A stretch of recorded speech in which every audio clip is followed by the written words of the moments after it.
Well, can you believe it? We're at the end of 2020, and what a year! I mean, I was surprised when everything started to turn around in March, and things were just going, you can almost say high wire. But I would like to discuss a few charts here. And before I forget, thank you so much for watching the show. This week, unfortunately, we will not do any requests. Because I just thought that maybe we can just have a recap and just look at all these crazy charts and the charts that actually surprised us. I mean, we were so surprised during the year that I think there's not anyone that can believe that what the markets could do. But if we look at it, I would like to kick off with the rand dollar. Now, you know, if I must believe all the stuff that you read, I read in the beginning of the year 20 rand, 22 rand, 24 rand, whatever you thought of. And in actual fact, there was this massive inverse head and shoulder. Let's just have a look here. And that's where all those wild predictions were coming from. And there you are. There's the left shoulder. There's this massive head. And it rallied up, yes, and it did play out. But I mean, when this developed, everybody thought, listen, the rand is now to a place where it can just go weaker.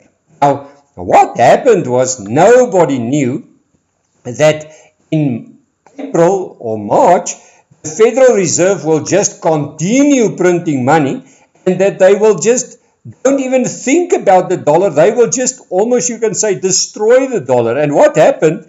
In South Africa, we've got a dire situation with the economy. But what happened? I mean, with all this printing of money, the dollar just got hammered. And what happened? Look at the rand. Rand went from all the way from above 1905. In actual fact, it went as high as 19 rand and 33 cents. Can you believe that? That was in the week of April. And then since then, and now we are trading below 15 rand. So, I mean, what a performance of the rand. I mean, and it's not a case that our economy is doing well. In actual fact, we are in a terrible state. I mean, with COVID, we know that our economy will probably struggle to get going maybe for a year or two. It doesn't matter. But look at this rand. You can see all the way a waterfall formation, and some readers or listeners to the program and viewers will have to look at this.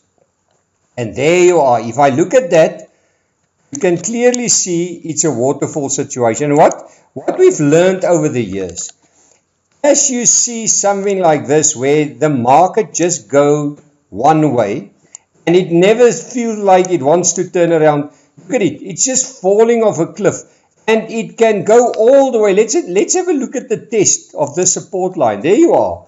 We can maybe see the rand at 14 rand and 63 cents, then it will get to a support line. So ladies and gentlemen, the rand is strong, but what we do know is over the years that if you see something like this falling off the cliff, and we saw that in March, April with a lot of companies, the shares, it looked almost the same similar picture, and then you get to a point where it actually turns around and it surprises you. I mean, who was the winner of the year? I believe the rand was the winner of the year and not the dollar, and not because of the economies, but because of the what we call a printing machine of money. Well, let's have a look at another one. I can remember early in the year, I heard about prices of 2,500 and 3,000 and all that, and that was gold. I mean, gold, we know over years it built a massive base, and I hope I've got time because I'm going to show you another commodity that also built on such a massive base for many years, and then it took off. But look at gold. And first of all, I know there's many gold bulls looking at this program, and they want to know if the up momentum of gold is still intact, and can they keep it for the long term. Now, one of the surprises of the gold price was when it broke early in January 2019, since then, it just went up on a beautiful slope. And every time that it got close to this support line, you can see there was buyers. It dipped almost just a brief moment below that. Then it rallied again and it came back there just the other day to test $1,800. And now it's 1,859 again. And for me, Gold, in actual fact, was almost like, you can say, a little bit of a disappointment, because when it got to 2000, everybody thought now it can really go a lot higher, and then it lost momentum just above the 2000. So for me, the long-term trend is still intact, but I would like to draw this line in. I want to say there's a beautiful symmetrical triangle, or some people will talk about a flag formation on a longer-term chart.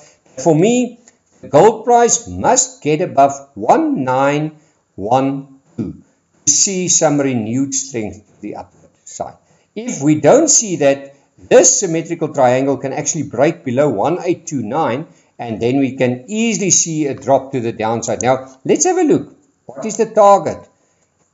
There's the width of the triangle. Let's just take it to the top. If it breaks above that 1911, it can go to 2159. And if it breaks below that 1829 that I said, it can maybe surprise us and go to 1589. So interesting year for gold. And for me personally, not the winner, and I'm sticking to my guns. The rand was the winner. Well, let's have a look at Brent. And I hope that some of the viewers will remember that during the year, we got Brent. And what was interesting earlier in the year, I think it was on one evening, the future contracts of Brent oil went to below zero. And I can remember I said on the program, well guys, I know everybody is rushing to electrical cars, and what we've seen is everybody's into Tesla nowadays. But I said, I think it's a little bit in the future that will happen. In the meantime, we still need oil. And what happened, I mean, the low of the oil price in April was at 21. And what happened since then? OPEC came in and they controlled the supply-demand story. And that automatically supported the price. And it's now at 48. And the big question there was, can producers be profitable at 20? No, they couldn't. And the level that we looked at was 44. And we are just above that. And if we look at that line, there you are, there's 44. If we look at that line, we're at the moment above that. And we're trading at about 48. The big thing is above 44, there is quite a few producers making money. Below that, a lot of them are in big trouble. Now, we know that OPEC interfered there. And for me, the big level to watch is for the year to come, oil must get above, I just want to, that one, there you are. Oil must get above $56 per barrel to actually trigger a beautiful rally to the top. So in the moment, we are almost in limbo. And remember, before I carry on, we are actually sitting in a manipulated market. Because the world is printing money, everything is going on stimulus, more people die, the more people think that the vaccine will come, and everything is just good news. And it's not because good news of the economy, it's good news because there's just too much liquidity. Let's have a look at platinum. This is the one chart that actually surprised me. And I know that some viewers will say, whoa, but what's happening here? But let's have a look. Can you remember that gold chart that I showed you earlier on? It also worked on a base for quite a long time. And this is the golden rule. And there you are. If I look at this chart, it is just briefly above that 1000 level. There you are. This is this massive base formation. And there you are. That's 1000, a little bit below that, but let's make it 1000. That's a nice psychological level. While platinum is above $1,000, then you can almost say that the big sell-off since 2016, where the price almost did nothing for about 6-7 years, can suddenly turn into the favor of some investors. So keep your mind and keep your eye on platinum above 1,000. It really looks good. And there's the big one. If it breaks above 1,147, we can say that this bottom is in place and it can easily move a little bit higher. Well, let's have a look at the one that I see the other day. Somebody said that Bitcoin is going to go to 74,000. Well, guys, if we look at this chart, remember Bitcoin started way down. I mean, here in 2016, it was a no-no. And then suddenly Bitcoin came alive and it went as high as $18,000. And I mean, that was a beautiful spike. The other day as well, I mean, since the last 6 weeks, it went from $11,000 to just above $19,000. What do I see here? And this is the nasty part about it. I'm seeing maybe an early sign of a double top formation. There's the top. There's another top. And look at this. Our first warning signal was below that little line there. There was the support. The support is at 17910. It broke that. And if this starts to trigger more selling, our next support will be at 15,696. And then all the way down, it can go to 11,755. And where will this double top only come into play? Can you believe it? It will only be below this line. And now this is the ugly side. And I know we've seen it in the past. Sassel, we couldn't believe the chart. There's plenty charts that we couldn't believe. Even the Rand surprised us all. Look at this Bitcoin. If this double top scenario plays out and it breaks below 5,329, I mean, that's a long way from here. It can actually take the share, the price, all the way back to zero.